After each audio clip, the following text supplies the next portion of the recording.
I was cracking a joke when I came in. I was telling the Inspector General Police that he should be careful, Magambo might take his job. Because every time I come here, Magambo has made slight improvement. Every time I come here, I hope the external improvement is indicative of the internal reforms you are carrying out. I don't want you to improve externally to impress me when internally things are not going correct. But from the little I hear, kidogo, kidogo mnaendelea. Kidogo, I can now say I'm slightly proud of the CID. You see, when the Inspector General of Police came in, when Mr. Yakagawa took over, I didn't know what to tell him. Because after his predecessor, who was a man of very few words, very quiet, he worked to the letter, he was a gentleman, he was not a fighter. So I thought Yakagawa and his deputy could put in a bit of fighting spirit. Martin Okosochora was a civil servant. Civil servant par excellence. He didn't want to annoy anybody. He didn't want to. He worked to the letter of the law and the constitution. And so I said, but as a civil servant, thank you, but a civil servant who carries weapons, who carries guns, is not exactly a civil servant. That's why I want to remove the police from the civil service. Because teachers carry chalk, doctors carry stethoscope, veterinarians carry syringes. These other fellows, the doctors, these other fellows, CID, the community involvement, they carry preaching equipment. Policemen carry guns. And guns are not very friendly tools. They are law enforcement officers. Now, law enforcement entails a bit of unpleasantness. When you go someplace and they tell you this is a very good policeman, say, this policeman is very nice. Remove him before I go against the news. No policeman can be good. Because the job of the police is to inconvenience people. The essence of government is coercion. The essence of government is coercion. To make people do things they wouldn't want to do and prevent them from doing things they would want to do. Because they say you pay tax. If you don't, we shall arrest you. I don't want to pay tax, for goodness sake. I don't want to part with my money. But the government says if you don't pay, we shall arrest you. When I quarrel with Yakagawa, I feel like slapping him. They say you slap him, we shall arrest you. Hey. Now that's what government means. If you don't have coercive power, then you are an NGO. So don't make mistakes. Now, police officers are law enforcement officers. Law enforcement does not mean fascism. When they say you are law enforcement officers, some of you become fascists par excellence. They just break people's bones. No, law enforcement is to make sure the society is orderly, as per the laws passed by Parliament. Please. When we say you go and enforce law, don't go and break people's heads. Don't commit crime in the holy name of enforcing the law. No. That's why when people started shooting thieves on the street, I said, this is too much. We investigate and we punish those who did it. I said, why? Because these are thieves. No, thieves have a right. Even criminals have a right to appear before the courts of law. If you want to eliminate criminals, take them to the courts of law. There is an official hangman paid by government, the judge. Why do you want to do things for the judge? Well, if you kill criminals, what will the judges do? It's the judges who are authorized to hang, to do this, to do that. But they also don't do it arbitrarily. They listen. They listen to those you call criminals, and they judge the weigh the probability of guilt and innocence and pronounce themselves. After pronouncing themselves, they give the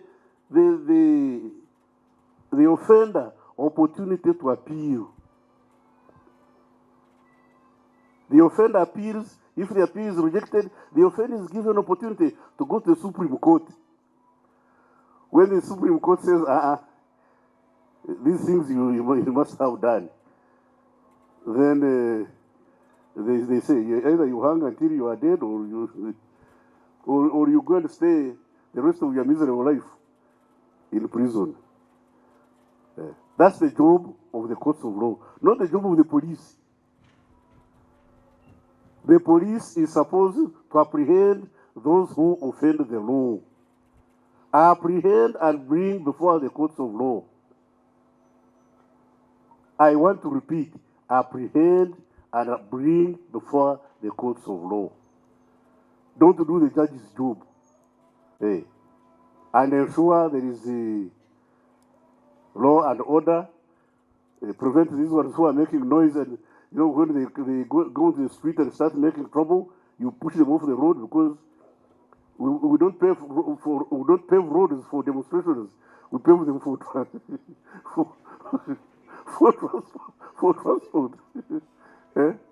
You don't recite rosary in a bar. You go to recite rosary in a bar. No, we go to the bar to drink, then we go to church to recite the rosary. Tell these friends of ours that, don't mess up our roads. The other day I was telling the ambassador of Sweden. You are saying, no, but you see, you should allow. I said, Your Excellency, for you in Sweden and in Europe, you can afford to destroy your roads.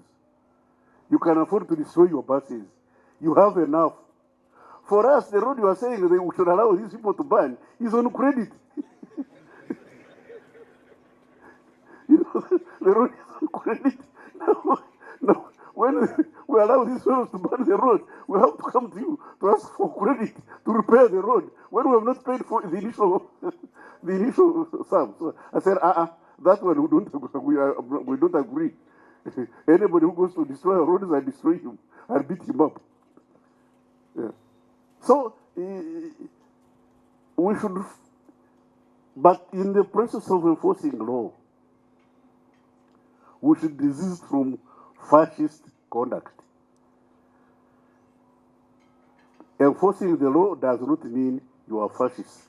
Fascism is a philosophy of those sections of society who want to take advantage of society. Fascism is a philosophy of those who want to use state institutions to take advantage of the community. And that's not our mission. Desist from fascist activities. You are police officers, you are not fascists. We talk of willful obedience of lawful orders, or willful disobedience of lawful orders, you are punished. It's willful obedience of lawful orders. If I'm a minister and I say, since you have a gun, shoot Magambo here, I don't like his face. For goodness sake, if you shoot him, both you and I have committed a crime. Me who gave the order and you who obeyed this unlawful order. This is one thing you should understand. So, no fascism. And I want to thank the IGP and team. So far, so good, I'm proud. But in a basket of tomatoes, You don't fail to get I hear CI goes around arresting people. CI, an inspector general, CI is intelligence for the police. You are called criminal intelligence. You are not arresting officers. I don't want you CI arresting people. Arresting is the job of CID and plain police. If there are people who are making trouble, then there is what we call FFU. FFU. Fanya fujo uone. Fujo is for two people. This Nanka Nwajra and my friend Nanka CP. Counter-terrorism. Those are for the ones who are meant for fujo. CI, how can you be an intelligence officer who is arresting? You know, when you start arresting, then you are no longer an intelligence officer. You now become part of CID. If I know that this man is an intelligence officer, I'll make sure that I avoid him. And I don't talk to him, he will never get to know anything. You know? In intelligence, there is what we call the Chinese check. The Chinese check is, I know Magamba is going to do something, and I come and sit in front of him, and make sure he knows I am there looking at him. Message is, I know what you are trying to do, don't do it so that I don't arrest you. That's what they call the Chinese check. CI should stop at the Chinese check. CI should stop at the Chinese check. Make sure you say, I'm looking at you. CI should not arrest. Because once you arrest, then you are no longer intelligence officers. You are now you become unintelligent intelligence officers. Now they say, don't criticize the police. Don't. But if I don't criticize you, who will criticize you? If you don't tell your children, please don't touch that torch. Don't touch this. If you are kind to them, by the time you get to correct them, they will have burned their fingers. So don't burn your fingers. Don't burn your fingers. And those of you who are junior, make use of your seniors. People don't become senior just because they are senior. No, because they have had the experience. What you know, they know. What they know, you don't. So seek from their experience. By the time this man, the Deputy Inspector General gets to be Deputy Inspector General, when the Inspector General becomes Inspector General, he has seen a lot of things. That's why when he gets there, they give him only 3 years. Because he's living on borrowed time. The man is living on borrowed time. I was making fun with him. I said, you must complete this thing, this building, before June. Because June, I'll be unemployed. Come June next year, I'll be unemployed. Now I'm going to seek interview. I'm going back to seek interview. And I have no guarantee I'll pass. You know, you go there, they ask you, say, Otafiire, are you serious? You know, and you know those who are telling you, are you serious? You find they have no trousers.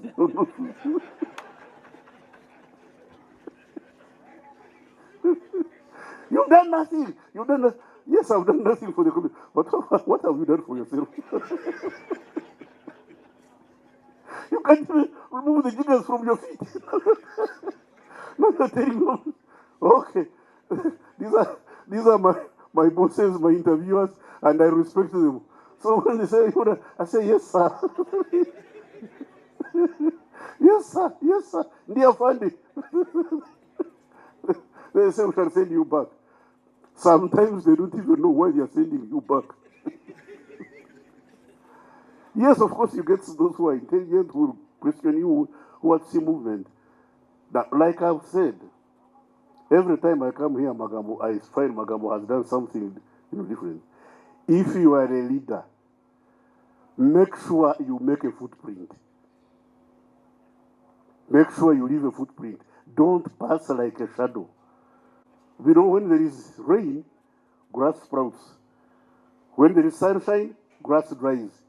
When a shadow passes, nothing. No, when they say like Kafero here, what did he do in HR? Zenari Angamatoki. That I ate bananas. I was there. that I was there. They say, what did Kafero do in the HR? We don't know. Just look at the records. The records are very clean. Like when we captured the 79, there is an office we captured of a very big man. and we said, well, there was not a single document. Very big man, not a single document. Said, well, how do you people perform work, do things here? They said, this man never wrote letters. Man was in office, he never wrote a single letter. Now, what do you say with that one? Huh? Nothing. Now, Akora, this is my friend. Now, do me a favor. Help me with Busia. Because, sit down. Because every time I'm coming from Kenya, when I see Busia police station, I feel like sinking in the car. The police station was built at my grandmother's wedding. And you can imagine, I'm now 74 years of age. So you can imagine a police station built at my grandmother's wedding. You know, please, that police station is a disgrace. Whatever you do, save money. Help me with Busia police station. There is another one, I think it's small. This one is near the borders. Help me, you know.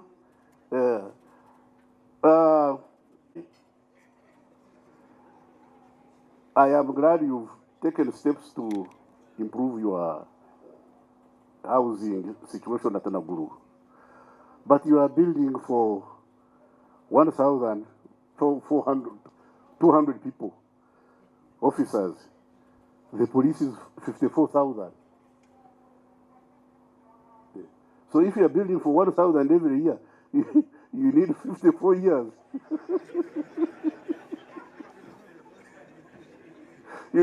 You can be sure by the 54th year, I will not be here. On that one, I can be a prophet and say, I won't be here. like sun follows night, I won't be here. So, when Inspector General and your colleagues, let's see whether we can actualize this project we've been working on for police, prisons, and immigration. You know, I like your philosophy of taking care of the individual so that the people take care of themselves. You cannot use a sleepless, hungry police officer to do your work. If you want people to perform, they must eat, they must sleep, they must be well clothed, they must have the bare necessities of life. Then you can tell them, go and do work. I'm glad that's your philosophy. Welfare. Welfare, whatever you do. You may have computers, you may have this, but if those who apply the computers are not equal to the task, physically and mentally, then you are wasting time. And I'm glad you are doing that, and you can count on me to support you in that endeavor.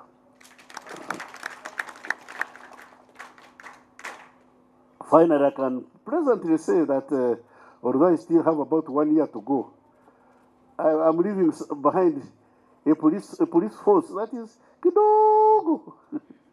Kidogo. You will not yet reach where I want you to be. And of course, you will never reach there because I always aim higher. I keep on shifting the bar. It's a catch-22. Thank you very much. Thank you for listening to me. I wish you good celebration.